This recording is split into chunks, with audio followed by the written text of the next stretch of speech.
Hit TV అభిమాన ప్రేక్షకులకు స్వాగతం. నేను మీ నాగేంద్ర కుమార్.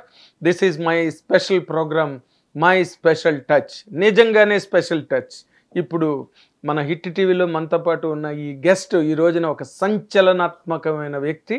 ప్రపంచం యావత్తు ఈ వ్యక్తి ఎవరు, అసలు ఈ వ్యక్తి ఈ విధంగా మాట్లాడడానికి ఆయనకున్న స్టడీ ఏంటి, లేకపోతే ఆయనకున్న అబ్జర్వేషన్ ఏంటి ఆ డేటా ఏంటి, అసలు ఏ సైన్స్ని ఫాలో అయ్యి ఇంత యాక్యురేట్గా ఈ ఎలక్షన్ రిజల్ట్స్ని చెప్పగలిగారు అనే ఒక సస్పెన్స్ సినిమా మొత్తం ప్రపంచం అంతా, గ్లోబ్ అంతా నడుస్తూ ఉన్న ఈ వ్యక్తి మరెవరో కాదు, మిస్టర్ కేకే.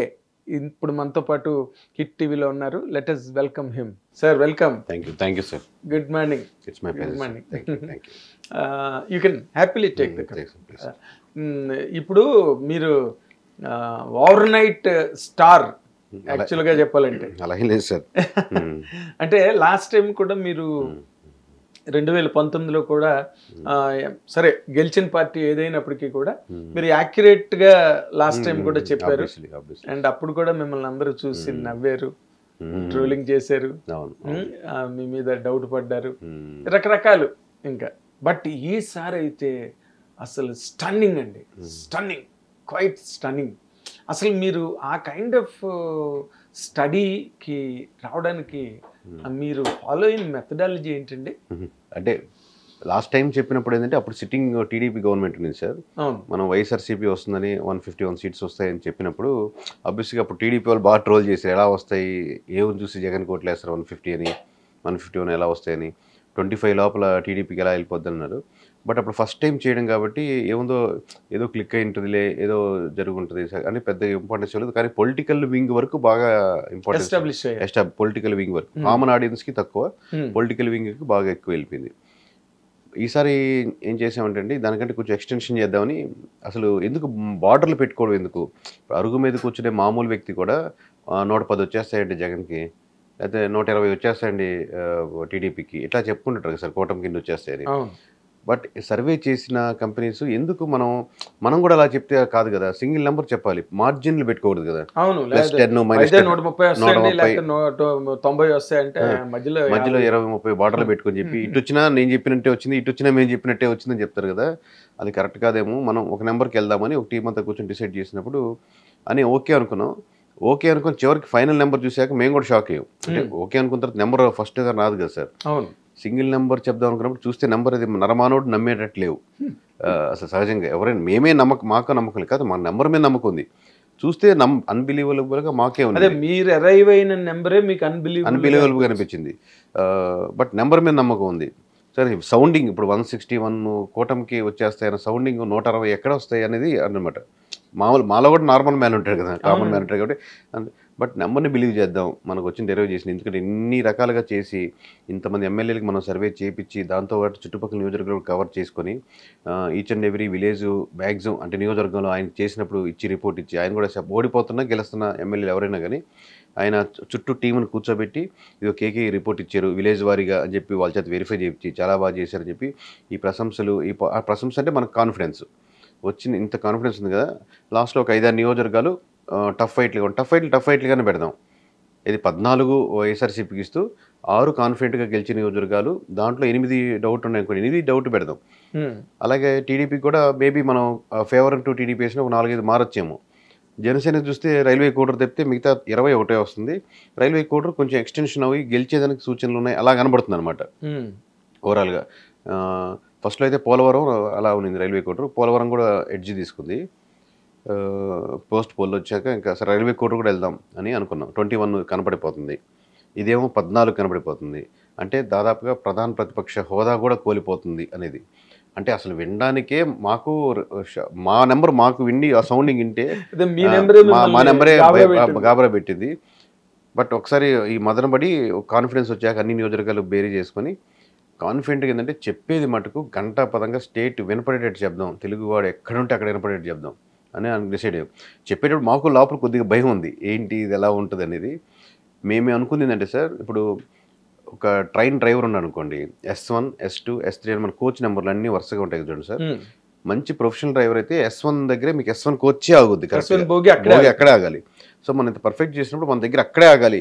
అంటే కొంచెం పర్లేదు అనుకుంటే అటు ఇటుగా ఆగచ్చు, S1 అంటే కొంచెం S1 అట్ రావాలి, అవును. అంతేగాని ఇక్కడ S1 అంటే అక్కడెక్కడో అయిపోయిందంటే మనం సరిగ్గా చేయలేదని. అవును. అందుకే చాలా ఇంటర్వ్యూస్లో అప్పుడు చెప్పిందంటే మేము టూ మచ్ డిఫరెన్స్ వచ్చిందంటే మటుకు సర్వేస్ ఆపేస్తాం, అది కరెక్ట్ కాదు, మా మెథడాలజీ తప్పని. ఈస్ట్ వెస్ట్ వస్తే అది సర్వేలకే పనికిరావని. అంటే మనం ఎందుకు అంటే మన కూటమి ఇంత మెజారిటీతో గెలుస్తున్నప్పుడు వైఎస్ఆర్సీపీ గెలిచింది అనుకోండి, అసలు దాని పనికిరే రావు కదా, ఇంకా మీరు పనికిరారు, యూర్ అన్ఫిట్. అన్ఫిట్ ఫర్ దీని ప్రొఫెషన్ కదా. మీరు ఇంటర్వ్యూ చేయాలంటే మీరు మాట్లాడాలి కదా సార్, మీరు మాటలే రాకపోతే ఇంటర్వ్యూ చేయగలుగుతారు. సో అది కరెక్ట్ కాదు అని చెప్పి పబ్లిక్గా అని చెప్పి, సరే ఎవరు బెస్ట్ అంటే మన శ్రేయస్ మీడియాలతో కాంటాక్ట్ అయ్యి బెస్ట్కి కావాలి సార్ మాకు ప్రోడక్ట్ ఇలా చెప్దాం అనుకుంటే వాళ్ళు షాక్ అయ్యారు. నెంబర్స్ ఏంటి అది ఇదని వాళ్ళు ఇట్లా చెప్పగలుగుతారండి. బట్ ఒక్కసారి ప్రెజెంటేషన్ ఇచ్చాక మటుకు స్టేట్ మొత్తం ఆ నెంబర్స్ వైపు అలా చూసింది. అన్బిలీవబుల్. నాకు తెలిసి రిజల్ట్స్ వరకు కోర్ టీడీపీ అభిమాని, కోర్ జనసేన అభిమాని, కోర్ వైఎస్ఆర్సీ అభిమాని సరే వైఎస్ఆర్సీపీ అభిమాని అంటే నంబరు, ఎందుకంటే వాళ్ళు ఓటమి అంతే కదా, మీరు వాళ్ళు ఓడిపోతారు, ఇంత దారుణంగా ఓడిపోతున్నారంటే నమ్మరు కదా. కానీ కోర్ జనసేన 21 బాగుంది భయ్య, వినడానికైతే సౌండింగ్ బాగుంది, కానీ అది ప్రాక్టికల్గా వర్కౌట్ కాదు అని. ప్లస్ ప్రధాన ప్రతిపక్ష హోదా పవన్ కళ్యాణ్కి వస్తుంది అనేది అసలు జీర్ణించుకోలేరు మామూలుగా. అది వినడానికే బాగుంది కానీ అసలు ఏంటది, కానీ వాళ్ళు గూస్ బంప్స్ వచ్చే రేంజ్లో చెప్పగలిగాం. రిజల్ట్స్ వచ్చాక ఇంకా అది పార్టీల గురించి అధినేతల గురించి ఎలా డిస్కస్ చేస్తున్నాయో ఈ సర్వే బ్రాండింగ్ కూడా అదే లెవెల్లో అంత లేయర్లో వచ్చిందని అనుకుంటున్నాను. వాటి కాదు, ఇలాంటి ఈవెంట్ అసలు ఇండియాలో ఎక్కడ జరగలేదండి. It's the first time. Really you must be appreciated for that. ఏదో వాళ్ళు గెలుస్తారని చెప్పారు, మీ అక్యురేట్ సెన్సెస్, మీ అక్యురేట్ అనాలిసిస్. S1 దగ్గర S1 ఆగింది, S1 దగ్గర S1 ఆగింది, 21 దగ్గర ఆగింది. టీడీపీ ఎక్కడ ఆగాలో అక్కడ ఆగింది. ఈ రోజున మరి చంద్రబాబు నాయుడు గారు జాతీయ స్థాయిలో మళ్ళీ వాజ్పేయి గారి టైంలో లాగా చక్రం తిప్పేంత ఒక గొప్ప హోదా, అతని ఏజ్కి అతని స్టేచర్కి సరిపోయిన ఎక్స్పీరియన్స్, విజన్ అన్నీ ఉన్న one of the best leaders in the country కదండి. ఆయనకి తగ్గ విజయాన్ని మీరు ముందుగా ఊహించారు, అది గొప్ప విషయం. అంటే ఇప్పుడు పవన్ కళ్యాణ్ గారు 21కి 21, ఇప్పుడు టీడీపీ అంటే వేరండి, ఏదో మోర్ దెన్ చాలా ఎక్కువ కంటెస్ట్ చేశారు కాబట్టి దానికి ఏదో ఒక 20-30 సీట్స్ అదంతా తక్కువలో మీరు ఒక ఫిగర్కి వచ్చారు మీరు. But Pawan Kalyan you are about to tell మీరు 20-30 కాదు, 144లో 133 కాన్ఫిడెంట్ గెలుస్తుందని చెప్పాం సార్. అది ఓకే. 20-30 అంటే పోటీ చేసిన దగ్గర 10 ఓడిపోతుందని, 10లో కూడా ఇంకో 2-3 ఎక్స్ట్రా వచ్చింది. అదే 2-3 ఎక్స్ట్రా వచ్చింది. మీరు ముందే చెప్పారు ఇది ఒక ఫిగర్, అటు వెళ్ళొచ్చు ఇటు వెళ్ళొచ్చు, 1 or 2. ఆ నియోజకవర్గ లిస్ట్ కూడా చెప్పాం, ఈ 3-4 నియోజకవర్గాలు ఇంకొంచెం యాడ్ అవ్వచ్చు అనే లిస్ట్ కూడా, నియోజకవర్గ పేర్లు కూడా చెప్పి ఎగ్జాక్ట్లీ నియోజకవర్గాల పేర్లు కూడా మీరు చెప్పారు. కానీ అసలు పవన్ కళ్యాణ్ గారిది అయితే అంటే ఆల్మోస్ట్ మీరు చెప్పే టైంకి అన్ని ఈవీఎం మిషన్స్లో అన్ని రికార్డ్ అయిపోయి ఉన్నాయి అనుకోండి. మీరు అది బయటికి చెప్పడం అన్నదే అందులో మ్యాజిక్. అసలు మీరు ఏంటండి, ఏ రకమైన మెథడాలజీని, my first question was that only. అసలు వాట్ ఈస్ యువర్ మోడస్? అంటే మెయిన్గా హై లెవెల్ అయితే 4 layers చేస్తాం సార్. ఇది ఈ సర్వే కంపెనీ అనేది జనాల్ని సర్వే ఏదైతే నెంబర్స్ చెప్తామో జనాలను ఉద్ధరించడానికి కాదు, లేదా మనకు పబ్లిక్గా ఎంత రీచ్ వచ్చి జనాలకి మనకు వ్యూవర్షిప్ కోసం చేసేది కాదు. వ్యూవర్షిప్ వల్ల మాకు అడ్వాంటేజ్, బ్రాండ్ వాల్యూ పెరుగుతుంది, అది వేరే. బట్ మేము చేసే ప్రాసెస్ వచ్చి మనం ఫస్ట్ ఎమ్మెల్యేని గారికి కాంటాక్ట్ అయ్యి మేము సర్వే చేస్తామని నేను చెప్తాం. బట్ బ్రాండింగ్ వచ్చింది కాబట్టి లాస్ట్ ఇయర్ సక్సెస్ అయ్యాం కాబట్టి ఓకే మనం వచ్చే కాంట్రాక్ట్స్లోనే తీసుకుంటూ ఉంటాం. 4 ఉంటే ఇప్పుడు 3 తీసుకునే పరిస్థితులు ఉన్నాయి, ఎందుకంటే విలేజ్ వారీ సర్వే అంటే ఎక్కువ చేయలేం ఉన్న స్ట్రెంత్ని బట్టి. సో మనకు విలేజ్ వారీ రిపోర్ట్ చేస్తాం, అదొకటి. అసలు దానికంటే ముందు 170 నియోజకవర్గాలు ఒక 500 నుంచి 1000 శాంపుల్స్ తీసుకుంటాం సార్. ఇనిషియల్గా ప్రతి నియోజకవర్గంలో తీసుకునే ట్రై చేస్తుంటాం. దాంట్లో తీసుకునే ప్రాసెస్లో ఒక 50 నుంచి 50 నియోజకవర్గాల వరకు ఒక 500 నుంచి 1000 శాంపుల్స్ అంటే దాంట్లోనే మీకు అసలు ఇక్కడ సర్వే చేయాల్సిన అవసరం లేదు, ఇది క్లియర్ కట్గా ఎడ్జ్ ఉంది అనేది అర్థమైపోద్ది. అంటే ఒక 50 నియోజకవర్గాలు పక్కన పెట్టేయచ్చు. ఇంకో 100-125 నియోజకవర్గాల మటుకు మనకు కొంచెం ఎంత మెజారిటీలు ఉన్నాయా లేకపోతే టైట్లు ఉన్నాయా అనేది కొంచెం క్లిష్టంగా ఉంటుంది. వాటిల్లో పరిస్థితి ఏంటంటే సార్, మనకి ఎక్కడైనా ఆర్డర్ వచ్చింది అనుకోండి, ఒక ఎమ్మెల్యే ఇప్పుడు కృష్ణా జిల్లాలోనో గోదావరి జిల్లాలోనో లేదా రాయలసీమలో ఒక ఎమ్మెల్యే గారు పిలిచి ఆర్డర్ ఇచ్చారు, ఇది విలేజ్ వారీ చేసి పెట్టండి మాకని. ఆయన ఒక అమౌంట్ మనం మాట్లాడుకుని నెగోషియేట్ ఒక ఫైనల్ చేస్తాం కదా సార్. దాంతో పాటుగా మనం ఆయన సర్వే చేసే ప్రాసెస్లో మన టీంకి ఏంటంటే చుట్టుపక్కల కూడా నియోజకవర్గాల్లో కూడా శాంపుల్ తీసుకోమని చెప్తాం. సో దట్ మనకు అడ్వాంటేజ్ అవుతుంది, అక్కడ అకామిడేషన్ కానీ స్టే కానీ దానివల్ల మనకు బెనిఫిట్ అవుతుంది, ఈజీగా కలిసి వస్తుంది. చుట్టుపక్కల ప్రతి నియోజకవర్గం 5-6 నియోజకవర్గం చుట్టుపక్కలే ఉంటాయి కాబట్టి. సో ఇది first process sir, first basic sample అనేది. సెకండ్ లేయర్ వచ్చి ఆబ్వియస్గా మీరు చెప్పినట్టు డేటా సైన్స్ అప్లై చేస్తాం సార్. అంటే ఈ ఎమోషన్కి ఈ నియోజకవర్గంలో ఎంతమంది ఓటర్స్ ప్రభావితం అవుతున్నారని దాని నెంబర్ పరంగా ఒక్కొక్క విలేజ్లో వేసుకుంటూ వస్తుంటాం. దానికి మాకు ఒక ఫామ్ చేసుకుని ఒక అల్గరిథం లాగా చేసుకుంటాం. ఆబ్వియస్లీ ప్రతి కంపెనీకి ఒక్కొక్క ఉంటుంది రెసిపీ అన్నట్టు.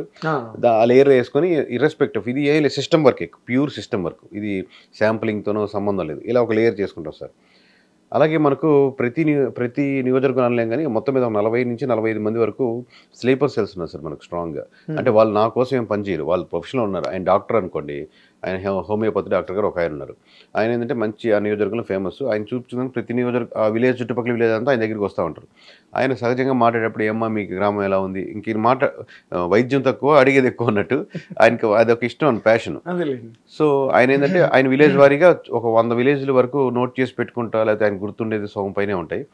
ఇక్కడ ఇంతకుముందు 70% వైఎస్ఆర్సీపీ పడింది, 30% టీడీపీ పడింది, కానీ ఇప్పుడు మారుతుంది, ఒక 50-50గా వచ్చింది, పోటాపోటీగా ఉంది ఆ ఊరు అని చెప్పి ఆయన ఒక రిపోర్ట్ ఇస్తారు అడిగితే. ఇలా 45 మందిలో కొంతమంది మనం డబ్బులు ఇచ్చి బాగుంది సార్ మీ దగ్గర, అది కిరాణా కొట్టు అతను కావచ్చు, ఇంకోరు కావచ్చు, కాకపోతే వీళ్ళు న్యూట్రల్ పర్సన్స్ అనమాట. పవన్ కళ్యాణ్ గెలవాలని, చంద్రబాబు గెలవాలని ఇలాంటి మనసులో కోరిక లేని వాళ్ళు, సబ్జెక్టివ్ నేచర్ ఉన్న వాళ్ళు. సబ్జెక్టివ్ నేచర్ లేదు అంటే ఒక పూర్తి సబ్జెక్టివ్ నేచర్ లేదు, బట్ సబ్జెక్ట్ మీద వాళ్ళకి ఇంట్రెస్ట్ ఉంది, మామూలు జనరల్ అంతే. సో వాళ్ళు ఒక లేయర్ ఉన్నారు. ఇది 3వ లేయర్ అవుతుంది సార్. 4వ లేయర్ వచ్చి మనకు అవుట్ సోర్సింగ్ ఇచ్చేస్తాం. ఇప్పుడు ఎమ్మెల్యే గారు కలిసి మనం ఏదైతే చెప్పారో అసలు మనకు సంబంధం లేకుండా ఆయన ఏం అడిగితే అది యాజ్ అవుట్ సోర్సింగ్ ఇస్తాం. ఒక చిన్న కంపెనీ పిలిచి మీరు చేసి పెట్టనని. వాళ్ళు అంటే ఆ జిల్లా వారీగా చేస్తారు. వాళ్ళకి బ్రాండ్ వాల్యూ ఉండకపోవచ్చు, వాళ్ళు ఎమ్మెల్యే కలవలేని పొజిషన్లో ఉండే వాళ్ళు కూడా ఉంటారు.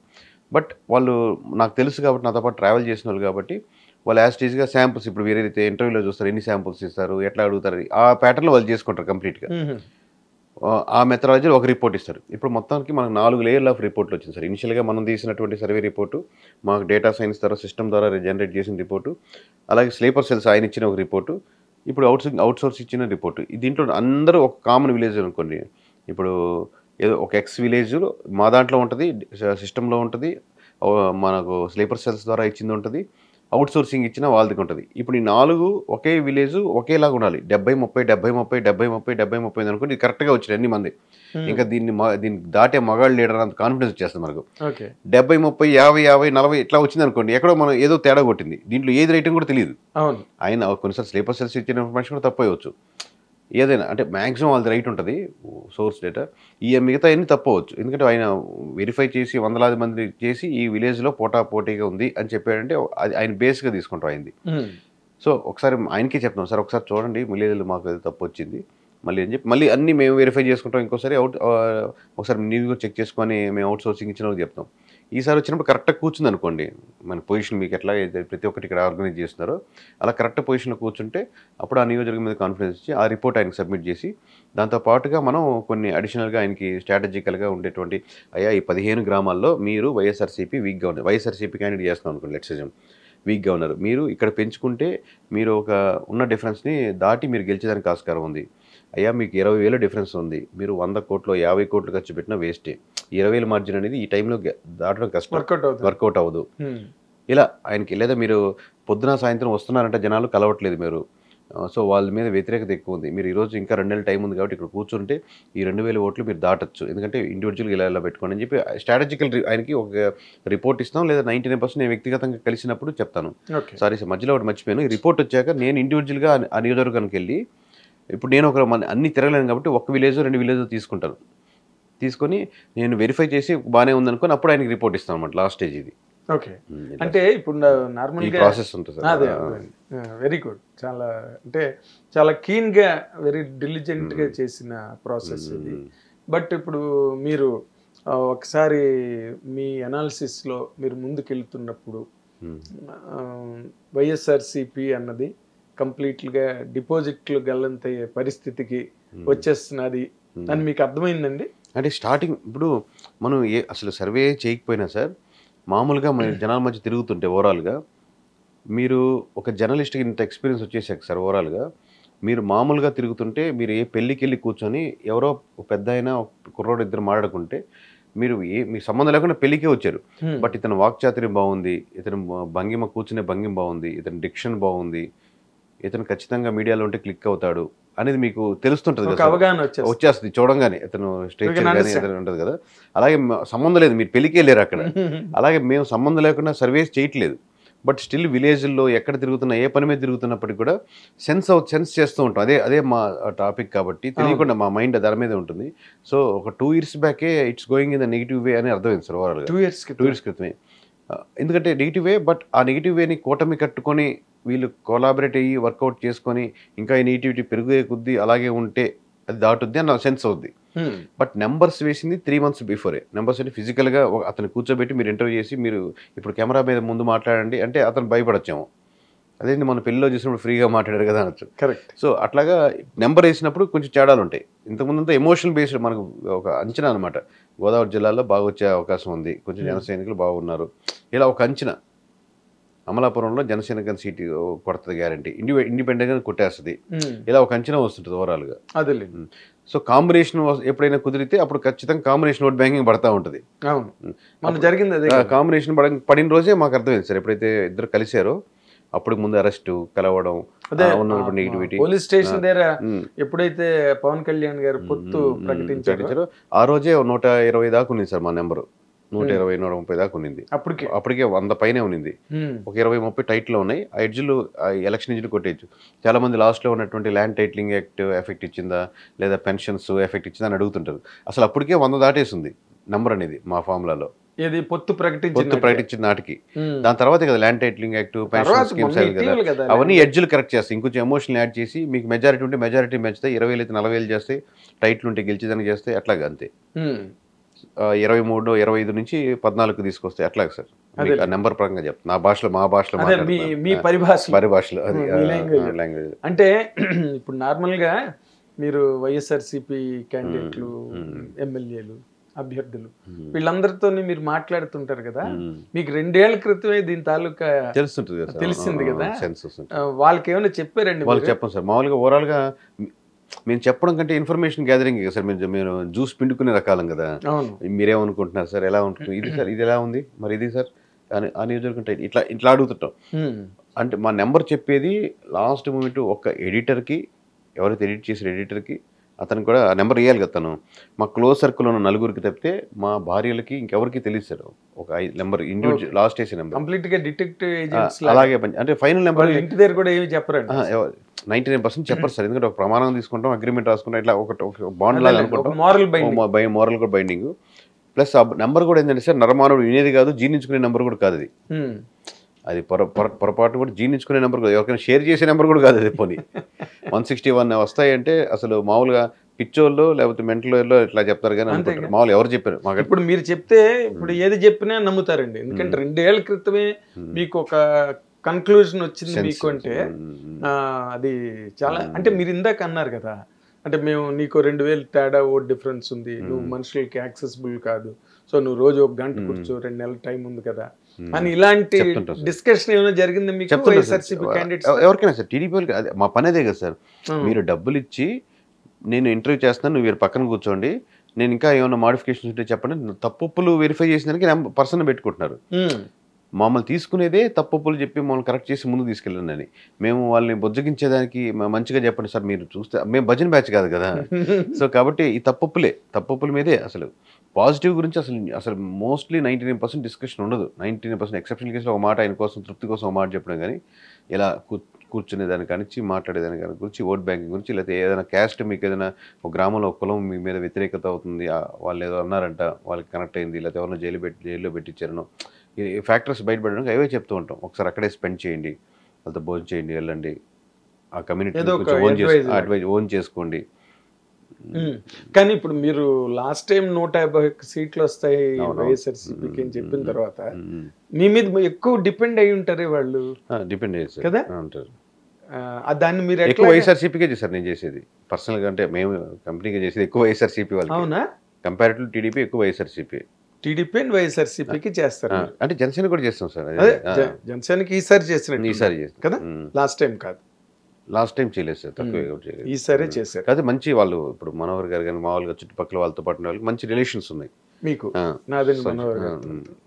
ఇప్పుడు నార్మల్ గా మీరు మిమ్మల్ని బాగా నమ్ముతారు కదా, నమ్ముతారు కాబట్టి సజెషన్స్ ఇచ్చారండి వాళ్ళకి.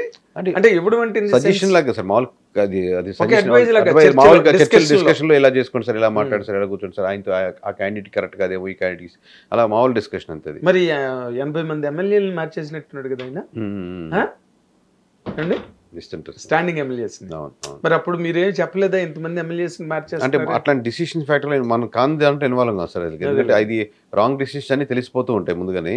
ఇప్పుడు అనవసరం తెలిసిపోయిందండి ముందే ఇది రాంగ్, అది మనకు అర్థమవుతుంది కదా సార్. ఇప్పుడు ఫర్ ఎగ్జాంపుల్ మీకు గుంటూరు వెస్ట్ లో విడుదల రజనీ గారు మారుస్తున్నారు, మీరు మార్చేటప్పుడు మేము ఫస్ట్ సజెషన్ ఇచ్చింది వైఎస్ఆర్సీపీ వాళ్ళకి, మారుస్తున్నారు మాకు ముందుగా తెలుసు కదా ఈ వీళ్ళు మారుస్తున్నారని. మీరు మార్చాలనుకున్నప్పుడు ముందుగా మార్చండి, ఫస్ట్ సజెషన్. అంటే ఒక 2 ఎర్లీగా మార్చండి. అప్పుడు ఏంటంటే మీకు వాళ్ళకి తిరిగేదానికి టైం, ల్యాండ్ అవ్వడానికి వాళ్ళ టైం. మీకు ఇంకో వారం 15 రోజులు నెల రోజులు అప్పుడు అతను అసలు మండలాలు ఎత్తుకునేసరికి టైం పడుతుంది. ఫ్లో ఉన్నప్పుడు వేరే. ఇప్పుడు బీజేపీలు కూడా లాస్ట్, మీరు ఈ క్వశ్చన్ రివర్స్ అడగచ్చు, బీజేపీలు కూడా లాస్ట్ మూమెంట్లో వచ్చారు కదా. నేను నా నెక్స్ట్ క్వశ్చన్ అదే బీజేపీలు కూడా లాస్ట్ మూమెంట్లో వచ్చారు కదంటే, మీరు ఫ్లో ఉంటే మీకు అంటే మీకు పాజిటివ్గా జరుగుతుంది అనుకోండి, యాడ్ అవుతుంది. ఇర్రెస్పెక్టివ్ ఆఫ్ ఒక పర్సన్ వచ్చినా కానీ అతను మీద నెగిటివిటీ ఉంటే ఇప్పుడు అయిపోద్ది. మామూలుగా ఇప్పుడు అనంతపురం టౌన్ ఉన్నారు, అండ్ ఫ్రెష్గా వచ్చారు క్యాండిడేట్, ఆయన పాజిటివిటీ లేదు నెగిటివిటీ లేదు, ఈజీగా న్యూట్రల్గా ఉండి వెళ్ళిపోతూ ఉంటుంది. ఆల్రెడీ పార్టీ ఓట్ బ్యాంకింగ్, ఆయన ఓట్ బ్యాంకింగ్ ఉంటుంది. అలా కాకుండా మీ మీద ఉన్న ఆల్రెడీ సిట్టింగ్ ఎమ్మెల్యే ఉండి మీ మీద కొద్దిగా వ్యతిరేకత ఉంది, పార్టీ కూడా కొంచెం డౌన్ అవుతూ నెగిటివిటీస్ ఫ్యాక్టర్స్ ఎక్కువ ఉంటే మీరు ఎలా ఏదో క్యాండిడేట్లు అంటే వర్కౌట్ అవ్వదు. మీరు మారుస్తున్నప్పుడు విడుదల రజనీ గారిని మారుస్తుంటే విడుదల రజనీ గారి కంటే ఎక్కువ స్టేచర్ ఉన్న తీసుకురావాలి, ఎక్కువ ఇమేజ్ ఉండి ఎక్కువ ఓట్ బ్యాంకింగ్ తెచ్చుకునే వాళ్ళు తీసుకురావాలి. లేదా విడుదల రజనీ గారిని మీరు మూవ్ చేస్తుంటే గుంటూరు వెస్ట్కో ఏదో ఆమె వెళ్ళే పొజిషన్ ఈ వెళ్ళడం వల్ల అక్కడ స్ట్రాంగ్ అయ్యేటట్టు మూవ్ అవ్వాలి. ఓట్ని ఇక్కడి నుంచి అక్కడ మార్చాం కదా అని అక్యుమిలేషన్ ఎవరు గెలవలేదు. అవునండి. కానీ బట్ అంటే వైఎస్ఆర్సీపీలో ఇప్పుడు ఉత్తరాంధ్ర తీసుకుంటే విజయనగరంలో బొత్స సత్యనారాయణ గారి ఫ్యామిలీలో అందరూ బూస్ట్ అయిపోయారు. అదే మేము మొన్న ఓపెన్గా ప్రెస్ మీట్ పెట్టి మనం June 1 చెప్పినప్పుడు కూడా శ్రీకాకుళం 0 విజయనగరం 0 అంటే ఒక ఆయన లేచి వెళ్ళిపోయారు ప్రెస్ మీట్ నుంచి. ఆ నెంబర్లు మా దగ్గర వేస్తే కొడతారు సార్ అని. అంటే ఎవరైనా అంతే కదా సార్, నమ్మశక్యంగా లేవు. అంతే కదా, ఎవరు అలాగా ఎవరు నమ్మరు కదండి. నమ్మరు సరి కదా, మీ మీద ఒక రకమైన నెగిటివ్ యాటిట్యూడ్, కోపం అన్నీ డెవలప్ అవుతాయి, అక్కస్సు ఇలాంటివన్నీ వస్తాయి. ఇన్ జనరల్గా మీకు అసలు ఈ అనాలిసిస్ చేసిన ఒక కంపెనీగా కాకుండా ఒక జనరల్ పర్సన్గా, సిటిజన్ లాగా అసలు వైఎస్ఆర్సీపీ ఇంత దారుణంగా దెబ్బతినడానికి పొలిటికల్ లీడర్లు మాట్లాడిన కారణాలని నాకు తెలుసు, జర్నలిస్ట్గా మాకుండే అనాలిసిస్ మాకుంటుంది. మీ అనాలిసిస్ ఏంటండి? అంటే ఇప్పుడు కూటమి అడ్వాంటేజ్ కూటమికి ఉంటుంది, లేకపోతే ఉద్యోగస్తులు ఓట్లు పడలేదని, లేకపోతే ఉద్యోగస్తులు ప్రయత్నించే వాళ్ళు ఓట్లు పడలేదని, రోడ్లని, లిక్కర్ అని, రకరకాల అయితే మినిస్టర్స్ యొక్క భాష బాగాలేదని, ఈ రకరకాల ఫ్యాక్టర్స్ ఉన్నాయి సార్. కొంచెం పర్సనల్గా టచ్లో మాట్లాడాలంటే మీరు ఎమ్మెల్యేలతో వాళ్ళతో ఎమోషనల్ కనెక్షన్ మిస్ అయ్యారు ప్రజలతో. జగన్మోహన్ రెడ్డి గారు లాస్ట్ టైం ఆయన మిమ్మల్ని మీరు గెలిచిన దానికి మీరు ఈ సిట్టింగ్ పొజిషన్కి వెళ్ళారంటే దాంట్లో ప్రధాన కారణమే మీరు పాదయాత్రలో మీరు టచ్ అయ్యారు, హ్యూమన్ని టచ్ చేశారు, ఎమోషనల్ కనెక్ట్ అయ్యారు. అది అవతల పార్టీ వాళ్ళు రకరకాల ట్రోల్ చేయొచ్చు, బట్ మీరు జగన్ మనోడు దగ్గర తీసుకుంటాడు అన్న ఒక ఫ్యాక్టర్ యాడ్ అయింది. ఆబ్వియస్గా టీడీపీ నుంచి అగైన్స్ ఓట్ బ్యాంక్ కూడా వచ్చింది. బట్ మీరు ఒకసారి గవర్నమెంట్లోకి వెళ్ళిపోయాక మీరు ఒక 4 గోడల మధ్య ఉండకపోవడం వల్ల ఎమ్మెల్యే కలవడమే కష్టమైంది. అట్ ది సేమ్ టైం మీరు ఎప్పుడు కూడా ఒక జిల్లాలో ఒక వారం కూడా స్టే చేయట్లేదు. వచ్చి ఒక వారం స్టే చేశారు మీకు ఏం ఇబ్బంది లేదు. ఇప్పుడున్న కంప్యూటర్ యుగంలో జగన్మోహన్ రెడ్డి గారు ఆఫీస్లో ఉంటేనే పని అవుద్ది అనేది కాదు కదా, ఏం లేదు కదా. మీరు నెల్లూరు జిల్లాలో అప్పుడు క్లీన్ స్వీప్ అయింది, ఇప్పుడు క్లీన్ స్వీప్ అయింది. మీరు అదే నెల్లూరు జిల్లాలో ఒక 10 days కానీ ఉండుంటే కనీసం 1-2 నియోజకవర్గాలను వచ్చింది. ఎలా వస్తుందంటే సార్, మీరు 10 days ఉన్నారు, ప్రతి ఎమ్మెల్యే ఈ రోజంతా నీకే అన్న, రామనారెడ్డి అన్న నీకే అన్న అన్నాడు అనుకోండి. ఫస్ట్ సపోజ్ ఆయన వచ్చినప్పుడు ఒక 20 మందినో 30 మందినో మండల లీడర్స్ పక్కన తీసుకొస్తాడు. పొద్దున ఒక 5 మందిని, మధ్యాహ్నం ఒక 5 మందిని, వీళ్ళతో కలిపి ముందుగానే పేర్లతో మీరు సంబోధించి పేర్లతో మాట్లాడి అక్కడ సమస్యలు ఏంటో వాళ్ళ ద్వారా రాజశేఖర రెడ్డి గారు చేస్తారు. అంతే మీరు టచ్ చేశారు అనుకోండి, వెనక్కి వెళ్ళి లీడర్ పనిచేస్తాడు సార్, మామూలు రక్తం పెడతారు. ఇంకా సీఎం గారితో పాటు మీరు కూర్చొని 4 సమస్యలు చెప్తూ టీ తాగుతూ కాఫీ తాగుతూ భోజనం చేస్తూ మళ్ళీ కలుద్దామని చెప్పి చేసి మధ్యగా పంపిస్తుంది. ఎమోషన్ టచ్ ఇచ్చారు అనుకోండి, ఒక 2-3 నెగిటివిటీస్ ఉన్నా కవర్ చేయగలుగుతుంది. అదే నేను ఎలాగ ఉన్నా సరే 30 ఏళ్ళు నేనే, ఈసారి వై నాట్ 175 అని ఒక మైండ్ సెట్కి వచ్చేసారు జగన్మోహన్ రెడ్డి గారు కదా. అంటే దాన్ని కొంచెం మనం సర్కాస్టిక్ వేశారు, అది ఎలాగున్నా అనేది కదా. బట్ గెలవాలని తప్పన ఉంటుంది, బట్ ఈ లాజిక్ మిస్ అయిపోతారు వీళ్ళు. ఏంటంటే మీరు అవును ప్రజలకు కావాల్సింది ఏంటి, మంచి రోడ్లు లేకపోతే మంచి పొజిషన్ లేదా డబ్బులు అనుకున్నారు కూడా, ఏదో నేను వాళ్ళు అడిగిందల్లా ఇస్తున్నాను కదా, నేను కలవాల్సిన అవసరం ఉంది, వాళ్ళకి పనులు అవుతున్నాయి కదా అని. కొంతమంది మామూలు మీరు కంపెనీస్లో కూడా అదే ఉంటుంది, వాళ్ళకి కావాల్సిన శాలరీ ఇస్తున్నాం, నేను మాట్లాడాల్సిన అవసరం ఏంది, నీకేం కావాలి చెప్పు, నేను వాట్సాప్ పెట్టేస్తున్నాను అంటే. కేవలం మీరు కెమెరామెన్ మీకు రేపు పొద్దున మానేయాలనుకుంటే మీకు ఎమోషనల్ టచ్ ఉంది అనుకోండి, 2-3 నెలలు పడుతుంది అని మానేయాలంటే. కరెక్ట్. మీతో చెప్పాలా, మదన పడాలి, ఇన్ని ఉంటాయి. లేదు మనకు ఎమోషనల్ టచ్ లేదనుకోండి, రేపు పొద్దు నుంచి రావట్లేదు సార్, అంతే అయిపోయింది. కరెక్ట్. అంత డిఫరెన్స్ ఉంటుంది, అంత డిఫరెన్స్ ఉంటుంది. కరెక్ట్. కానీ మొన్న ఆయన అదే గవర్నర్కి రాజీనామా ఇచ్చే ముందు కూడా నేను ఇంత డబ్బు ఖర్చు పెట్టాను, ఇన్ని లక్షల కోట్లు ఖర్చు పెట్టాను, నా అక్క చెల్లెమ్మల ఓట్లు ఏమైనాయో. నాకు ఆ వీడియో చేసిన సార్ కొంచెం బాధ అనిపించింది. అంటే హ్యూమన్ కదా సార్, హ్యూమన్ ఎవరు మాట్లాడుతున్నా కానీ ఇప్పుడు గొంతు తడి ఎప్పుడు చూడాలి, అంత తడి చూడలేకపోతున్నారు కళ్ళల్లో డైరెక్ట్గా కెమెరాని కానీ లేకపోతే చూస్తున్నారు. బాధ అంటే ఒక్కసారిగా పడిపోయిన మనిషిని చూస్తే మనకు అనిపిస్తుంది సార్, అది అట్లాగా. మీరు ఇందా చెప్పినట్టు మనలో కూడా ఒక మనిషి ఉంటాడు కదా, మీరు జర్నలిస్ట్ అయినా లాయర్ అయినా డాక్టర్ అయినా ఎవరైనా ఒక మనిషి అన్నాడు. ఆయన మరి ఆయనకి ఏమాత్రం అసెస్మెంట్ లేదండి. ఇప్పుడు నాకు చెల్లెళ్ళు ఓట్లు ఏమైపోయాయో అని లాస్ట్లో ఆకులు చేతులు కాలేక ఆకులు పట్టుకున్నారంటారు. అలా ఉండదు సార్. ఇప్పుడు అక్క చెల్లెలు కరెక్టే. ఏ అక్క చెల్లెళ్ళు ఏ ఊర్లో ఉంటున్నారు, విజయవాడలో ఉన్న అక్క చెల్లెలకి ఒక టైప్ ఆఫ్ ఫీలింగ్ ఉంటుంది, అమలాపురంలో ఉన్న అక్క చెల్లెలకి ఒక రకంగా ఫీలింగ్ ఉంటుంది, విజయనగరంలో అక్క చెల్లి ఒక రకంగా ఉంటుంది. మరి ఏ క్యాస్ట్కి చెందిన వాళ్ళు లేకపోతే వాళ్ళు ఎమోషనల్గా మీకు ఏం చేసి లేయర్గా ట్రాన్స్ఫర్ అయ్యారు ఒకటే సార్. మీరు క్యాస్ట్ ఎప్పుడు ప్రభావితం, మన ఆంధ్రప్రదేశ్ అందరూ అంటారు. బట్ క్యాస్ట్ పైన ఒక లేయర్ కానీ మీరు వేయగలితే క్యాస్ట్ రెండో లేయర్కి వెళ్ళిపోగలుగుతుంది. ఆ లేయర్ ఏంటంటే ఫర్ సపోజ్ ఒక మధ్యతరగతి వాళ్ళు మీరు 30,000 25,000 ఊర్లోనే సంపాదించుకుంటూ జాబ్ చేస్తున్నారు, కానీ స్కూల్ ఫీజులకి మీకు 22,000 ఖర్చు అయిపోతుంది అనుకోండి, ఇద్దరు పిల్లలకి, ఇద్దరు ఆడపిల్లలు, ఒక కొడుకు కూతురికి. అదే మీరు గవర్నమెంట్ స్కూల్స్ అద్భుతంగా ట్రాన్స్ఫర్ చేసుకోండి, నవరత్నాలు 2 రత్నాలు తీసి పక్కన పెట్టండి, మామూలుగా అద్భుతంగా ట్రాన్స్ఫర్ చేసినారు అనుకోండి, అసలు ఇంకెక్కడికి పంపించిన అసలు ఇంటర్నేషనల్ స్కూల్లా ఉంది, గ్రౌండ్ కానీ అది కానీ అని చెప్పి స్కూల్ వ్యాన్ వస్తుంది, పికప్ చేసుకుంటుంది, యూనిఫాము, వాళ్ళకి ఇంగ్లీష్ కానీ ఓన్లీ ఇంగ్లీష్ మీడియం స్కూల్ గోడల వరకు నాడు నీళ్ళలో మార్చారు. దట్ మీన్స్ అదొక్కటే సరిపోలే. ఎంతమంది మామూలు ప్రైవేట్ స్కూల్స్ వదిలి గవర్నమెంట్ స్కూల్స్కి వచ్చారు అన్న మీరు డేటా తీసుకుని 90% వచ్చారండి ప్రతి విలేజ్లో అనుకోండి. అసలు మీరు అడ్వర్టైజ్ చేసుకోవాల్సిన అవసరమే లేదు, అసలు ఉపన్యాసాలు అవసరం లేదు. వాళ్ళ పిల్లలు వాళ్ళు వాలంటీర్లుగా వాళ్ళు పనిచేస్తారు, వాళ్ళ తల్లిదండ్రులు వాలంటీర్గా పనిచేసి వాళ్ళు 10 మంది చేత చేపిస్తారు. ఎందుకంటే మీకు 22,000 మిగులుతున్నాయి దానివల్ల. అవును. ప్లస్ పిల్లలు చదువు బాగుంది అని తృప్తి, హాయిగా పడుకుంటున్నారు. అబ్బా దీనికోసం అనవసరం ఇక్కడే ఊర్లో ఉండాలా, టౌన్కి వెళ్ళాలని మదన పడిపోతున్నారు, దేవుడు దేవల్ల, దేవుడు అంటే ఇంకెవరు జగనే, ఇక్కడే వచ్చింది నాకు అని ఫీల్ అయిపోతారు. అప్పుడు మీకు క్యాస్ట్ కాదు, అప్పుడు కాపు కూడా జగన్కి వేస్తారు, కమ్మ కూడా జగన్కి వేస్తారు. అంటే అందరని కాదు, but most of the welfare అంటే మామూలు డబ్బులు ఇచ్చే స్కీమ్స్ అనుకుంటా సార్. వాళ్ళని మామూలుగా వాళ్ళ జీవిత విధానాల్లో మార్పులు వస్తే అది వెల్ఫేర్ స్కీమ్. ఆయన ఎక్కువ నమ్మింది ఆ పాయింట్ లాగే ఉంది, డబ్బులు ఇచ్చే. అవును, మనీ ట్రాన్స్ఫర్. మీకు ఎందుకు, నేను మీ అకౌంట్ లో పడిపోతుంది, బటన్ కరప్షన్ తక్కువ ఉంది, డైరెక్ట్ గా వాళ్ళకి వేస్తుంది, మిడిల్ మ్యాన్ లేడు, వాళ్ళ అకౌంట్ లో పడిపోతుంది, ఇవన్నీ కరెక్టే. కానీ మిడిల్ మ్యాన్ కూడా చేశారంట కదండి, ప్రతి చోట 1,000 రూపాయలు కట్ చేసుకోవడం, ఇలాంటివేవో జరిగాయి అన్నది. లేడీస్ డైరెక్ట్ గా ఇప్పుడు మీకు పెన్షన్ ఇస్తారు సార్, పెన్షన్ స్కీమ్ ఒకటే తీసుకున్నాం అనుకోండి, any party, not only TDP. ఇప్పుడు టీడీపీ ఉన్నప్పుడు ఇస్తుంది, రేపొద్దున మొన్న వైఎస్ఆర్సీపీ ఇచ్చినప్పుడు ఇస్తుంది. పెన్షనరీస్లో ఒక 5% శాతం మాత్రమే, కేవలం 5% పెన్షన్ ఇచ్చేవాడికి రుణపడి ఉన్నాం మనం, ఆయన వల్లే కదా మన కుటుంబం నడుస్తుంది, లేకపోతే పెన్షన్ లేకపోతే ఏమైపోద్ది, మన ఇద్దరు ముసలో లేనాం, నడిచేదానికి ఓపిక లేదు, ఆ పెన్షన్ మీద నెలంతా బతుకుతున్నామని. మిగతా ఊర్లో ఉండే 90% మంది పెన్షన్ ఇస్తున్నాం కాబట్టి తీసుకుంటున్నారు.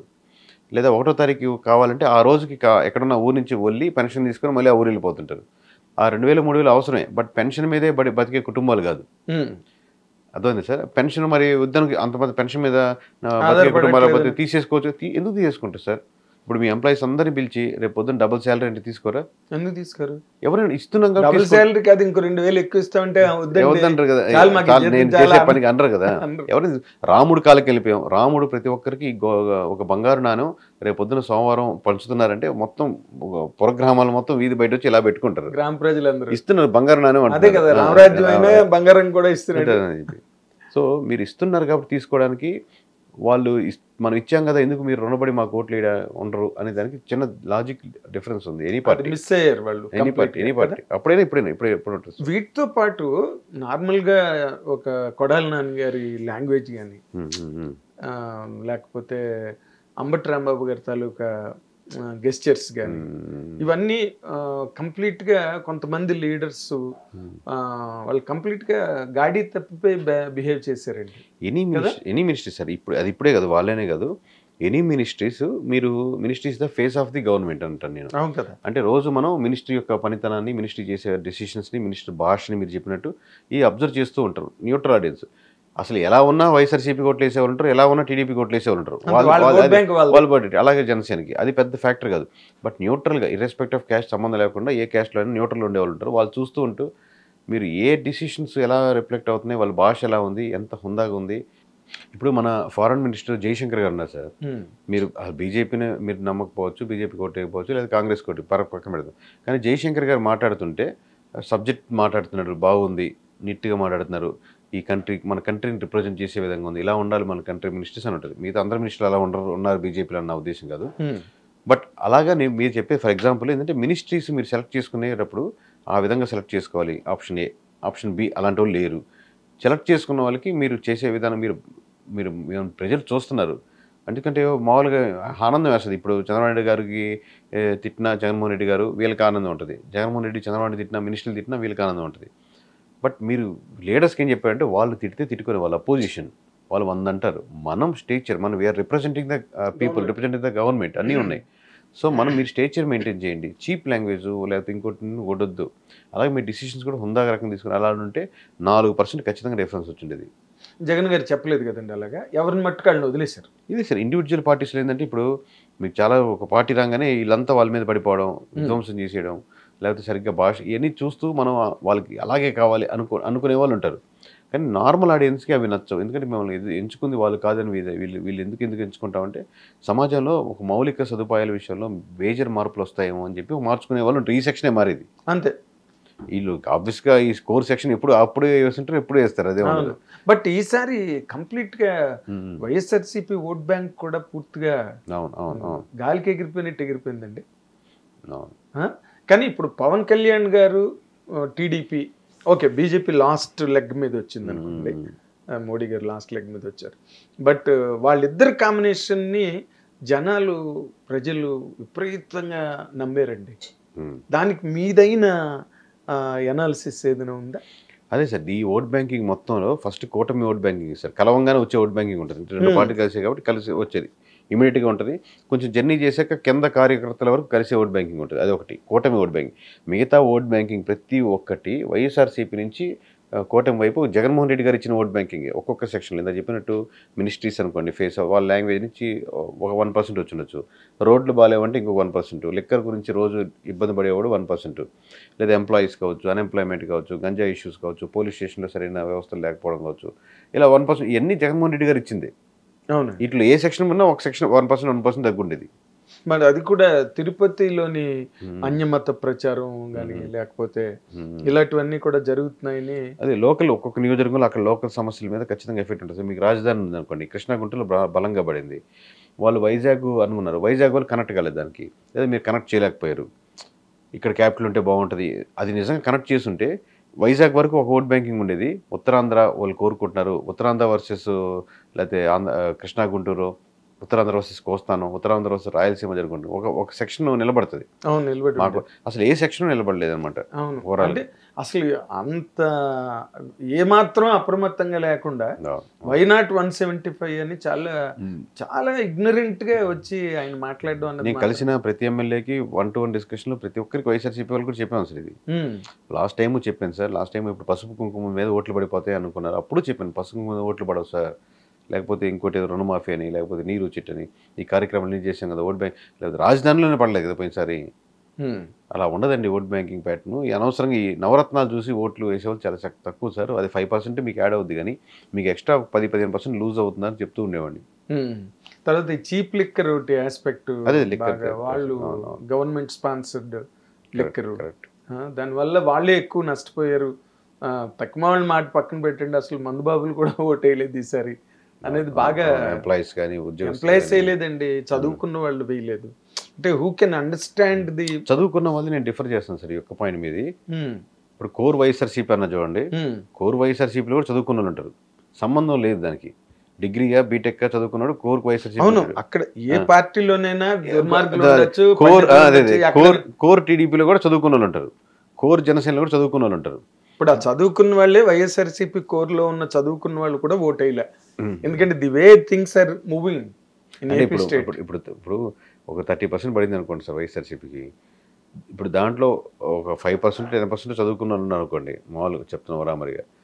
బట్ వాడు కోర్ జగన్ అభిమానం అనమాట. వాళ్ళు ఏం చదువుకి మనం ఒక లాజిక్ మిస్ అయిపోతాం. మంచి చదువు చదువుకున్నాడు కాబట్టి వేరే ఆ చదువు మీద పరిజ్ఞానం ఉండొచ్చు. నేను ఇప్పుడు వేరే స్టడీ చేశాను అనుకోండి, కెమెరా గురించో లేదా లైటింగ్స్ గురించో, దీని మీద నాలెడ్జ్ ఉంటుంది. బట్ నాలెడ్జ్ ఇప్పుడు ఈ బుక్స్ ఈ ఎంఎస్సీ చదివాడు లేదా బీటెక్ చదివాడు, దానికి సంబంధం లేకుండా వాడు ఏ క్యాస్ట్ ఏ ఓట్ బ్యాంకింగ్ ఇదే లేయర్ పడుతుంటుంది. అంటే గవర్నమెంట్ ఇంకో లేయర్ వేయకపోతే కింద లేయరు క్యాస్టే క్యాస్ట్ లేదా పెరిగిన విధానం కృష్ణా జిల్లాలో పెరిగితే ఒక రకంగా ఉంటుంది, మీకు రాయలసీమలో పెరిగితే ఒక రకంగా ఉంటుంది కంపారిటివ్లీ. మీరు వైజాగ్లో పుట్టి పెరిగితే ఒకే క్యాస్ట్ ఉంటుంది. మేబీ మూడు ఒకే క్యాస్ట్లో పుట్టి ఉండొచ్చు. కానీ ఇక్కడ మోస్ట్ క్లోజ్లీగా ఒక పార్టీకి ఉన్నట్టు మీకు విజయనగరంలోనూ శ్రీకాకుళంలో అదే క్యాస్ట్లో పుట్టినట్టు ఉండకపోవచ్చు. మా నెంబర్ ఆ లేరు యాడ్ అయినప్పుడు మేము లేయర్లు కూడా తగ్గించుకుంటా ఉంటాం. పర్సన్ ఎమోషన్, ఇక్కడ ఎమోషన్ ఎక్కువ ఉంటుంది, హార్డ్గా పనిచేస్తుంది, ఇది వీడు ఇంకోటి ప్రభావితం చేస్తాడు ఇట్లాగా. ఓకే, ఇప్పుడు నార్మల్గా మీరు ఐటీ అండి? అవును సార్, అవును సార్. డేటా సైన్స్ మాది testing automation sir. But obviously numbers మీద మామూలుగా డేటాబేస్. మాది నెల్లూరు అండి. నెల్లూరు. ఓకే, ఈ యాంగిల్ ఆఫ్ స్టడీస్ మీదకి వాటి మీదకి రావడానికి మీకు ఇన్స్పిరేషన్ అంటే సబ్జెక్ట్ ఇంట్రెస్ట్ సార్. మామూలుగా ఇది పాలిటిక్స్, మామూలుగా డేటా ఇంట్రెస్ట్, సబ్జెక్ట్ మీద దాన్ని అనలైజ్ చేయడం, అది ఇంట్రెస్ట్ ఫస్ట్ నుంచి. దీంట్లో ఏంటంటే మనం ఎమోషన్ నెంబర్స్ గా కన్వర్ట్ చేయాల్సి వస్తుంది. ఇది డేటా సైన్స్ లేరు, మిగతా శాంప్లింగ్ విధానాలు లేకపోతే స్లీపర్ సెల్స్ అన్ని ఫిజికల్ రూపాలు. మీరు ఇంత మధ్యలో ఒక వచ్చి ఈ విధంగా సబ్జెక్ట్ ని డేటా సైన్స్ గా కన్వర్ట్ చేయాల్సి వస్తుంది. ఓకే, సో మీరు చదువుకోవడం ఎక్కడ? నెల్లూరు. నేను నెల్లూరు వరకు ఇంటర్మీడియట్ సార్, ఇంజనీరింగ్ బీటెక్ ఇది చెన్నై చేశాను సార్, చెన్నై తమిళనాడులో. నాకు తమిళ్ వచ్చు బాగానే, చిన్న చిన్న పదాలు చదవగలుగుతాను, చదవడం రైట్ రాదు, బట్ సినిమా పేర్లు కూడా చదవగలుగుతాను. మలయాళం కన్నడం అర్థం అవుద్ది, మాట్లాడలేను. మీరు ఇద్దరు ఇప్పుడు కన్నడంలో మలయాళం మాట్లాడుకుంటే అర్థం అవుద్ది. హిందీ ఇంగ్లీష్ పర్లేదు ఇంకా ఆబ్వియస్లీ. తమిళనాడులో ఉంటారు, తమిళ్ రాకుండా మీకు తమిళ్ వస్తే మలయాళం ఈజీ అవుతుంది సార్. తమిళ్ బాగా వస్తే తమిళ్కి మలయాళం కూడా అంత అంటే Sanskritized words Malayalam derived from Tamil sir. 60% of Tamil Malayalam అంతా derived from Tamil. But 100% because తమిళనాడులో ఉన్నా, బట్ మలయాళంకి దీనికి సౌండింగ్ చాలా డిఫరెన్స్ ఉంటుంది, చాలా తేడా. వర్డ్స్ కూడా సాంస్క్రిట్ నుంచి వచ్చిన వర్డ్స్ వాళ్ళకి చాలా ఉన్నాయి. మనం పెళ్లి అంటాం, వాళ్ళు కళ్యాణం అని అంటారు మలయాళంలో. పెళ్లి అన్న మాట వాళ్ళకి కలెక్టివ్ గా లేదు మలయాళంలో. అలాంటి దానిలో ఏంటంటే Malayalam is more very closer to Sanskrit, చాలా మాటలు. సో ఇప్పుడు ఈ ఎమోషన్ కూడా లాంగ్వేజ్ కానీ లాంగ్వేజ్ బ్యారియర్ కానీ ఇప్పుడు మనకు ఎట్లా ఉంటుంది వాళ్ళకి ఎలా ఉంటుంది అది తేడా ఉంటుంది. ఆ లేయర్ ఒకటి ఎక్స్ట్రా ఉంటుంది. ఇప్పుడు మనకు అంత లాంగ్వేజ్ మీద మంది నువ్వు మన తెలుగు అంటే తక్కువ చేసి మాట్లాడడం కాదు, తమిళ్ అనేది వాడు నరాలు ఉంటుంది. ఇప్పుడు పొరపాటు అంటే ఆడియన్స్ మన తెలుగుని తక్కువ చేసేవంటారు అని కాదు, వాళ్ళతో పోలిస్తే మనకు చాలా తక్కువ కంపారిటివ్లీ. 100% వాళ్ళకి సినిమా పాటల్లో కూడా తమిళ్ అన్నది ఉంటుంది. ఇప్పుడు మన గవర్నర్ గారి పేరు కూడా తమిళ్ వేసేవాడు, అంటే పేర్లలో కూడా తమిళ్ ఉంటుంది వాళ్ళకి. పాటల్లో సినిమా పాటల్లో ఉంటుంది. తమిళ్ వదిలి వాళ్ళు అసలు పెద్ద ఉద్యమాలు కదా, హిందీ మాకు వద్దని. తమిళనాడులో వాళ్ళకి ఆ ఫీలింగ్ ఎక్కువ ఉంటుంది చాలా చాలా. అంటే ఇది పొలిటికల్ గా వీళ్ళు చెప్పారు కాబట్టి మా జనాల్లోనే ఉంటుంది. ఇద్దరు ముస్లిమ్స్ కూడా తమిళ్లో మాట్లాడుకునే సెక్షన్ మీకు భారతదేశంలో తమిళనాడులోనే కనపడుతుంది. తమిళనాడులోనే అంటే other than Hindi, other than Urdu, ఆ నేటివ్ లాంగ్వేజ్ మాట్లాడే ముస్లిమ్స్ తమిళనాడులోనే కనిపిస్తారు, ఈవెన్ క్రిస్టియన్స్ పద్ధతి. సో మీరు ఇప్పుడున్న ప్రజెంట్ సిచ్యువేషన్లో అక్కడ చంద్రబాబు నాయుడు గారు పవన్ కళ్యాణ్ గారు నిన్న వెళ్ళారు. అక్కడ ఈ అపోజిషన్ హోదా దక్కింది వచ్చింది, దానికి అపోజిషన్ హోదా కూడా దక్కలేదు, బట్ జనసేనకి అపోజిషన్ హోదా వచ్చింది అనే మాటల్ని మీరు ఏ విధంగా, కూటమి కదా వాళ్ళు, ఒక కూటమిగా పోటీ చేసిన వాళ్ళ చెప్పేటప్పుడే టెక్నికల్లీ అపోజిషన్ హోదా పవన్ కళ్యాణ్ తీసుకుంటారా తీసుకోరా రేపు ఆప్షన్ వాళ్ళు, అది ఆప్షన్ వాళ్ళు. ఇప్పుడు మేము కూటమిగా కట్టేవండి అని చెప్పి గవర్నర్ వాళ్ళకి ఇచ్చేటప్పుడు మీరు ఆప్షన్ లేదు, మీరు కూటమికి గెలిచారు కదా లేదు కదా, తనకి తీసుకోవాలంటే తీసుకోవచ్చు. లాస్ట్ టైం కూడా మీకు తమిళనాడులో కూడా జయలలిత గారితో పాటు విజయకాంత్ గారు కలిపి పోటీ చేసినప్పుడు అవును విజయకాంత్ గారికి అపోజిషన్ హోదా వచ్చినట్టుంది నాకు అవును. సబ్జెక్ట్ కరెక్షన్ ఏ ఇయర్ గుర్తులేదు సార్ ఎగ్జాక్ట్లీ. అంటే ఇప్పుడు నిన్న చంద్రబాబు గారు ఢిల్లీలో మాట్లాడుతున్నప్పుడు కూడా మీరు అది విన్నారో లేదో, అది వినలేదు మీరు అదే బీజేపీ ఎన్డీఏతోనే కలిసి వెళ్తారంటే కలిసి పోటీ చేసిన తర్వాత మళ్ళీ మీకు ఎందుకు ఆ ప్రశ్న వచ్చింది అని ఆయన స్ట్రైట్ గా అడిగారు చంద్రబాబు నాయుడు గారు. ఇప్పుడు ఆయన డిప్యూటీ ప్రైమ్ మినిస్టర్ అయితే బాగుంటుందా, ఎన్డీఏ కన్వీనర్ అయితే బాగుంటుందండి మీ ఉద్దేశంలో? ఎన్డీఏ కన్వీనర్ అయినా ఎన్డీఏ వాళ్ళ చేతిలో ఉండదు సార్. ఆబ్వియస్లీ ఎన్డీఏ వాళ్ళ చేతిలో ఉంటుంది, పేరుకి ఒక ఎన్డీఏ కన్వీనర్ పెడతారు. నా వ్యక్తిగత అభిప్రాయం వచ్చేసి మామూలుగా ఆ పదవులు తీసుకోకపోవడం బాగుంటుంది అనుకుంటున్నాను. అసలు ఏ పదవి తీసుకో అక్కడ మరి వాళ్ళు ఆఫర్ చేస్తున్నట్టుగా వినిపిస్తుంది కదా. అక్కడ ఆఫర్ చేస్తే లాక్ అవుతాం సార్, మనం దాంట్లో ఉంటే లాక్ అవుతాం. బయట ఉంటే ఒక భయం ఉంటుంది, మళ్ళీ వెళ్ళిపోతారేమో, మనం తగ్గిపోతామో అనేది. ఎన్డీఏ కన్వీనర్ నువ్వే ఎన్డీఏ కన్వీనర్, నువ్వు ఎన్డీఏ నుంచి ఎందుకు వెళ్తావు? కరెక్ట్. నువ్వు ఆల్రెడీ ఎన్డీఏ కన్వీనర్ అంటే నువ్వు వేరే పార్టీని అన్ని రాష్ట్రాల్లో కలిపే బాధ్యత నువ్వు తీసుకున్నావు. ఎగ్జాక్ట్లీ. సో నువ్వు అదే నీ పని నేను చూసుకుంటాను, మీకు ఏ సపోర్ట్ కావాలంటే అన్నప్పుడు మన పనులు మనం ఫాస్ట్ అవుతాయి. ఇంకా వైస్ ప్రెసిడెంట్ అంటే మీకు తెలిసింది, వెంకయ్యనాయుడు గారు ఇంతకుముందు ఎలా ఉన్నారు, వైస్ ప్రెసిడెంట్ అయ్యాక ఎలా అయిపోయారు అనేది. మరేంటి వెంకయ్యనాయుడు గారు వైస్ ప్రెసిడెంట్ అయ్యాక కంప్లీట్ గా మ్యూట్లోకి వెళ్ళిపోవచ్చు. సో రెండు పొజిషన్లు కరెక్ట్ కాదు ఏమన్నా ఉద్దేశం. కరెక్ట్. అదే పవన్ కళ్యాణ్ గారు ఇదంతా అటు నుంచి వచ్చాక విధానపరమైన నిర్ణయాలు అవన్నీ కూడా టెక్నికల్ గా ఏముంటాయి అవన్నీ కూడా మాట్లాడుతాం. బట్ పవన్ కళ్యాణ్ గారు కూడా చాలా ఎక్స్ట్రాడనరీగా మాట్లాడారండి. మనకి ఇది ఇల్లు అలకంగానే పండగ కాదు, మీరు వినే ఉంటారు, ఇల్లు అలకంగానే పండగ కాదు, మనకు చాలా బాధ్యత ఉంది, 24 గంటలు మన ఆఫీస్ పని చేయాలి అని చెప్పి చాలా హయ్యర్ ఐడియల్స్ తో ఉన్నారు పవన్ కళ్యాణ్ గారు కదా. కరెక్టే సార్, బట్ ఇంప్లిమెంటేషన్ చూడాలి. అక్కడ ఐడియల్స్తో స్టార్ట్ అవుతున్నాయి సార్, అందరి పార్టీలు బాగానే ఉంటున్నాయి. ఇంప్లిమెంటేషన్ వచ్చేసరికి మళ్ళీ స్కీమ్స్ పంపకాల మీద ఆధారపడుతున్నారు. నేను చెప్పాను చూడండి సార్, ఆ ఎక్స్ట్రా లేయర్ వేసేదానికి 100% వాళ్ళకి అవకాశం ఉంది. వేస్తారా లేదనేది గడిచే కాలం బట్టి మనం చూడాలి. So very nice. అంటే మీకు పవన్ కళ్యాణ్ గారు ఫోన్ చేసి మాట్లాడడం గట్రా అంటే ఎవరైనా వచ్చి ఇప్పుడు టక్కన నేను తీసుకెళ్దాం సార్, వెళ్దాం సార్ పదండి అంటున్నారు. అంటే ఆబ్వియస్గా నాకు తెలిసిన నెట్వర్కే అందరితో పాటు పనిచేసాం కదా. బట్ ఇప్పుడు ఏంటంటే ఇప్పుడు నాకు వెళ్ళి వాళ్ళని కంగ్రాచులేట్ చేయాలి లేకపోతే వాళ్ళని కలవాలి అనే ఉద్దేశం 100% లేదు సార్. ఎందుకంటే మా పని చేసుకోవడం పని అయిపోయింది అంతే. ఇప్పుడు తర్వాత వాళ్ళతో వెళ్ళి ర్యాపో పెట్టుకుని వాళ్ళు బుక్ ఇచ్చి మా సెక్షన్ మాకు అవసరం లేదు. ఆ పని నిజంగా వాళ్ళు అవసరం అంటే వాళ్ళే ఫోన్ చేసి వాళ్ళకి నాకు ఈ పని చేసి పెట్టండి అడిగితే ఆ పని చేసి పెడతాం. ఇప్పుడు జగన్మోహన్ రెడ్డి గారు చెప్పినా జగన్మోహన్ రెడ్డి గారు చేస్తాం, లేకపోతే ఇంక వేరే స్టేట్స్ చెప్పినా చేస్తాం. అంతేగాని వాళ్ళ ర్యాపో అనేది ఇప్పుడున్న స్టేజ్లో ఇంకొంచెం దూరంగా ఉంటేనే మంచిది ఎవరితో అయినా సరే. కరెక్ట్. మీరు అంత డైడాక్టిక్ మ్యాథ్స్ లో చెప్పారు కదా. అంటే ఇప్పుడు నార్మల్ గా మీరు అనుకున్న ప్రకారం జగన్మోహన్ రెడ్డి గారు మేము we will become the voice of voiceless అని మాట్లాడినారు. ఏం చేయగలరండి అసలు? అందరూ ఎక్కడికక్కడ నీరు గారిపోయారు. ఇనిషియల్గా అలాగే ఉంటుంది sir, but core YSRCP vote bank is more stronger than any party in Andhra Pradesh. Still core YS ఇప్పటికి మేము ఇప్పుడు ఇంత చెప్పాము, ఇదే నెంబర్ నేనే కదా సార్ చెప్పింది. బట్ స్టిల్ కోర్ వైఎస్ఆర్సీపీ అంటే నేను ఎట్లయినా జగన్కే ఓటు వేస్తాను అన్న దాంతో కంపేర్ టు నేను ఎట్లయినా చంద్రబాబు నాయుడు గారికి ఓటు వేస్తానుతో కంపేర్ చేస్తే స్టిల్ ఈ రోజు కూడా core Jaganmohan Reddy vote banking ఎక్కువ. కంపారిటివ్లీ చంద్రబాబుకి బెటర్ అని ఓట్లు వేసే వాళ్ళు ఎంతమంది ఉన్నారు? పవన్ కళ్యాణ్ కలిసారు కాబట్టి పవన్ కళ్యాణ్ ఓట్ బ్యాంక్ ఎంత యాడ్ అవుతుంది, ఇవన్నీ వేరు. ఈ రెండు కోర్ అంటే కోసుకుంటే జగన్, కోసుకుంటే చంద్రబాబుతో కంపేర్ చేస్తే కోసుకుంటే జగన్ అనే వ్యక్తులు ఎక్కువ. ఓకే. సో అది అనాలిసిస్. మళ్ళీ 5 ఏళ్ల వరకు మీ పని ఏంటి? అంటే వేరే స్టేట్స్కి మనం అప్లై చేయడం. ఇప్పుడు ఢిల్లీ ఎలక్షన్స్ వస్తున్నాయి, వాటికి చేద్దామని ప్లాన్ చేస్తున్నాం ఒకటి. ఇంకోటి ఈ పొలిటికల్ అకాడమీ ఒకటి హైదరాబాద్ సెంట్రిక్గా చేద్దాము ఒకటి ప్లాన్ చేస్తున్నాం సార్. అంటే మనం చాలామంది ఎమ్మెల్యేస్ కలిసినప్పుడు కేకే ఇది మా అబ్బాయినో మా అమ్మాయినో మా కోళ్ళనో ఇట్లా పరిచయం చేస్తుంటారు. నెక్స్ట్ ఎలక్షన్స్కి కంటెస్ట్ చేపిద్దాం అనుకుంటుంటారు.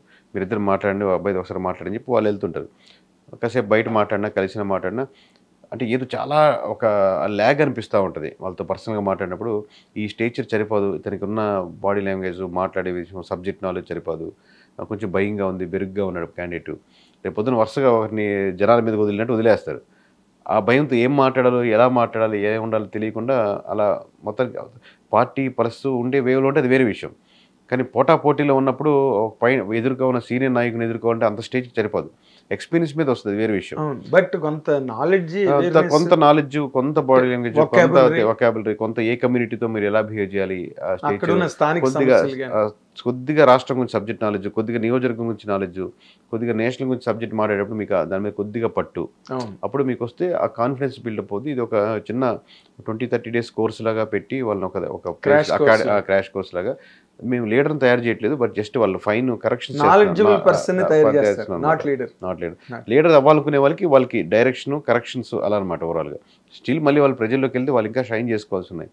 బట్ కొంచెం ఎక్విప్డ్గా వెళ్తారు అనమాట థింగ్స్ని అని. Exactly correct. ఎందుకంటే ముందు అసలు జనగణమన గీతం నేర్పండి అందరికి, మీ దగ్గరికి వచ్చే వాళ్ళందరికీ. అది కూడా రావట్లేదు ఎవరికి. అదే బేసిక్స్. కానీ ఇంగ్లీష్ వచ్చా అంటే ఆ ఇంగ్లీష్ కూడా అనర్గళంగా మాట్లాడలేరు ఎవరో 1 or 2. ఇంగ్లీష్ అవసరం లేదు సార్ మన ఇన్ జనరల్ గా మాట్లాడలేకపోతే మన ఇప్పుడు తెలుగు ఇంగ్లీష్ మీడియంలో చదువుకున్నాము, తెలుగు మాకు రాదనే వాళ్ళు, తెలుగు రాదని వాళ్ళు హ్యాండిక్యాప్ గా ఫీల్ అయ్యేవాడు ఉన్నారు. పోనీ if they are excellent at English, అది కనీసం అప్రిషియబుల్. అది ఇప్పుడు అశోక్ గజపతిరాజు గారికి చాలా కాలం తెలుగు రాదు, ఆయన చాలా బ్రోకెన్ తెలుగు మాట్లాడేవారు, ఇంగ్లీష్ ఫెంటాస్టిక్ గా మాట్లాడేవారు ఆయన కానీ ఆనంద్ గారు కానీ.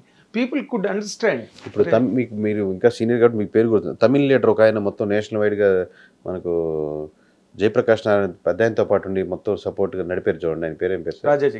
రాజాజీ గారేనా? పెద్ద ఆయన లావుగా పర్సనాలిటీ ఉంటారు. అతను రాజాజీ కాదు, Rajaji is much earlier. Jayaprakash నారాయణతో పాటు ఆయన ఉండి మొత్తం ఇందిరాగాంధీకి అపోజిషన్ గా ఉండి, ఆయనకి తమిళ తప్పితే ఇంకో లాంగ్వేజ్ రాదు. ఓకే, బట్ పేరు సబ్జెక్ట్ నాకు గుర్తురాట్లేదు. బట్ ఓవరాల్ గా ఏంటంటే ఆయన మొత్తం నేషనల్ పార్టీలు మొత్తం ఏకం చేసి అన్ని నడిపారు అన్నమాట. తమిళ తప్పితే ఏం రాదు. అసలు తమిళియన్స్ కి they hate to talk any other language. తమిళ తప్పితే ఇంకోటి లాంగ్వేజ్ మాట్లాడడానికి వాళ్ళకి ఇష్టం ఉండదు అసలు.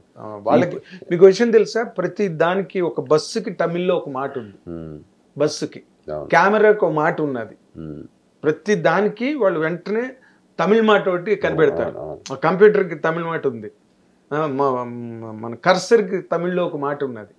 సో అంత రీసెర్చ్ అండ్ అనాలిసిస్ మీకు భాషలో ఇంగ్లీషు కమ్యూనికేషన్ కొంచెం అటేనా, మీరు తెలుగు మీద మంచి ఉచ్చారణ ఉంటే ఎన్టీ రామారావులా మాట్లాడగలిగారు అనుకోండి తెలుగు, ఇంగ్లీష్ ఎవరికి కావాలి? అంటే ఆయన అంత ఉచ్చారణ ఎక్స్పెక్ట్ చేయలేదు సార్. బట్ బేసిక్ జనాల్లో రీచ్ అయిపోయి వాళ్ళ భాషలో వాళ్ళ యాసలో వాళ్ళు అంతే అంతే అంతే వాళ్ళ వరకు అర్థమయ్యగలిగితే మీరు లీడర్ అయ్యేదానికి one of the added advantage. అదే అనర్గళంగా మాట్లాడగలగాలి. అది ఏ రకమైన కలెక్టివ్ అయినా కావచ్చు, గ్రాంధికం అయినా కావచ్చు, కానీ బట్ అనర్గళంగా మాట్లాడగలిగే అది నాయకుడు మొదటి లక్షణమే గొప్ప ఉపన్యాసం ఇవ్వగలగాలి. Narration is the best quality of leader. So ఆ విధంగా మీరు మంచి లీడర్స్ కన్నా ముందు మీరు ఇందాక అన్నట్టుగా మంచి నాలెడ్జబుల్ యూత్ ని తయారు చేయండి. దేశానికి చాలా అవసరం. గాంధీ ఎవరో కూడా తెలియని వాళ్ళు చాలా మంది ఉన్నారు. ఇవన్నీ మన నేషనల్ మూమెంట్, హిస్టరీ, అవన్నీ కొన్ని ఆరిజిన్స్ తెలియాలి వాళ్ళకి హెల్ప్ అవుతుంది. Correct. So we wish you all the very best అండి. కమింగ్ డేస్ లో కేకే సర్వే అన్నది ఒక స్టాండర్డ్ ISI స్టాంప్ లాగా అయిపోయింది ఇప్పుడు. And we wish you all the very best in all your future endeavors, and we wish you many more accomplishments and achievements in your career. ఇది కేకే గారి interview session. And ఆయనకి చాలా గురుతరమైన బాధ్యతలన్నీ ఇప్పుడు భుజం మీద ఒకటి పడుతూ వస్తున్నాయి. సో ఆయన చాలా నెమ్మదైన వ్యక్తి, నిలకడైన వ్యక్తి కాబట్టి అవన్నీ చాలా సమగ్రంగా విజయవంతంగా ముందుకు తీసుకెళ్లాలని మనం అందరం కోరుకుందాం. Thank you very much.